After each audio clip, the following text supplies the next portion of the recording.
3 exercises beginners must master for calisthenics. Let's get right into it. The first exercise is push-ups. Push-ups is a key calisthenics exercise that trains your entire upper body and including your core.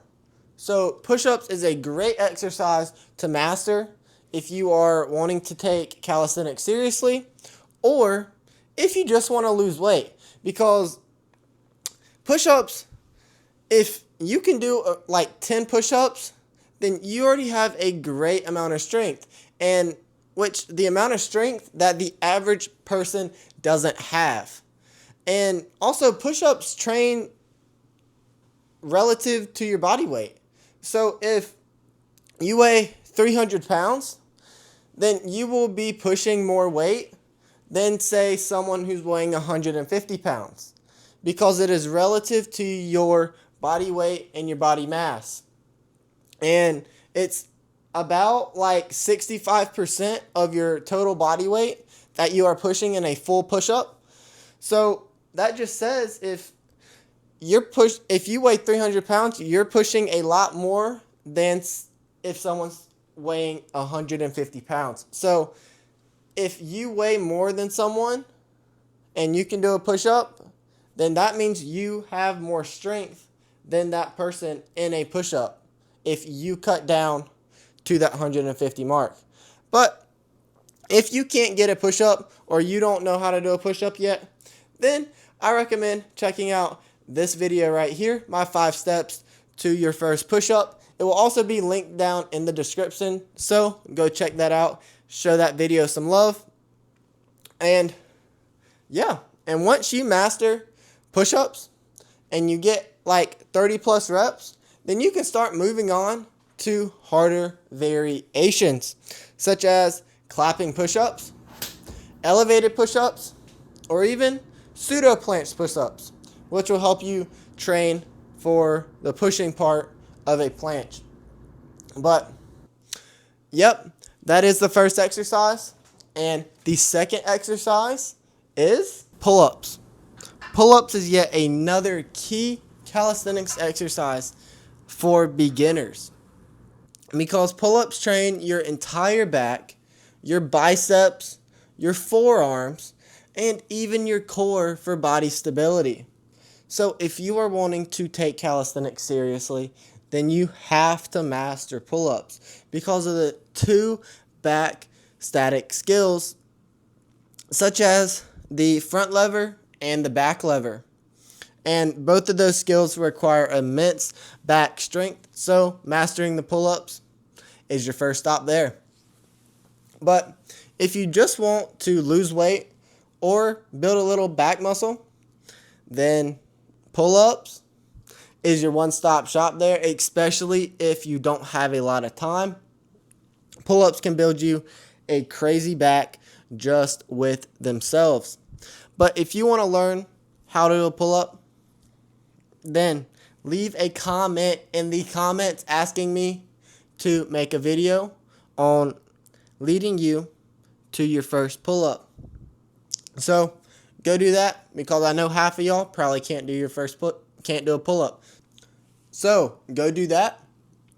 And yeah, if you can master pull-ups around 15 to 20 reps, then you can start training for a harder variation, such as explosive pull-ups, weighted pull-ups, archer pull-ups, and even the one-arm pull-up.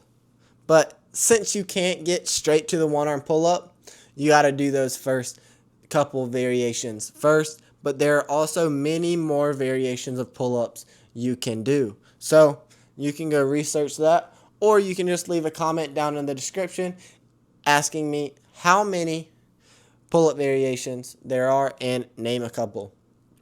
But yeah, so that is the second exercise, but we got one more. So the third exercise is the L-sit. So the L-sit is yet another key calisthenics exercise that beginners must master. And it doesn't just train your core, it also trains for your straight arm strength, that basically all of your advanced skills require straight arms. So building that straight arm strength at the beginning, you're already a step up. But if you want to take calisthenics seriously, then you must master the L-sit, because a lot of the advanced skills, or should I say all of them, require great core strength, because you have to hold your body out in a straight line in some version for the planche with your stomach facing towards the floor, but for the front lever, then your stomach's facing up. But it still requires a ton of core strength to do so. So that is why I very much recommend you mastering the L-sit if you want to take calisthenics seriously. But if you just want to lose weight, then I also recommend the L-sit, because if you're able to do an L-sit, then you will have a good amount of core strength. And a lot of people can't do the L-sit. So if you're able to, then it's just something you can show off. But the stronger your core is, the more defined it will be.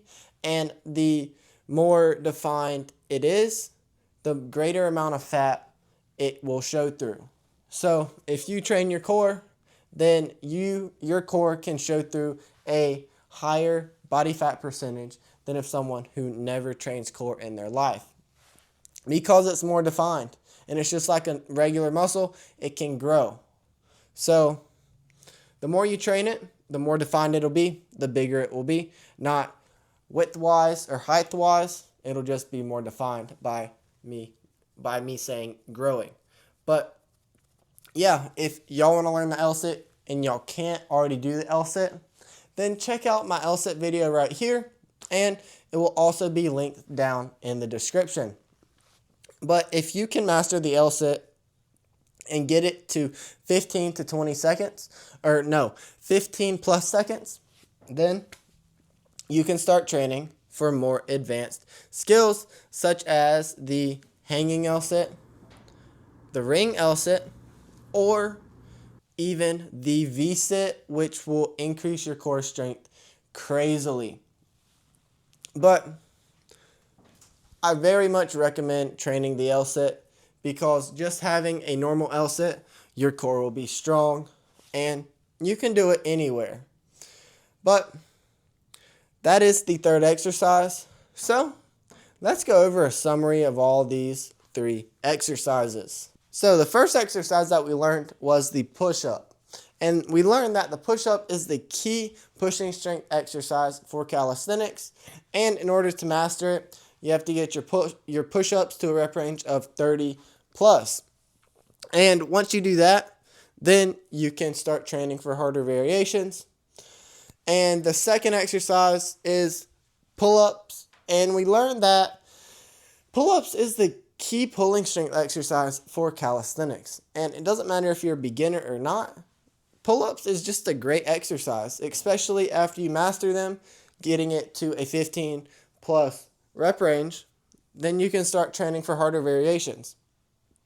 But pull-ups is just a great exercise in general, especially for back strength or building a back big. So yeah. And the last exercise is an L-sit, and an L-sit isn't very much.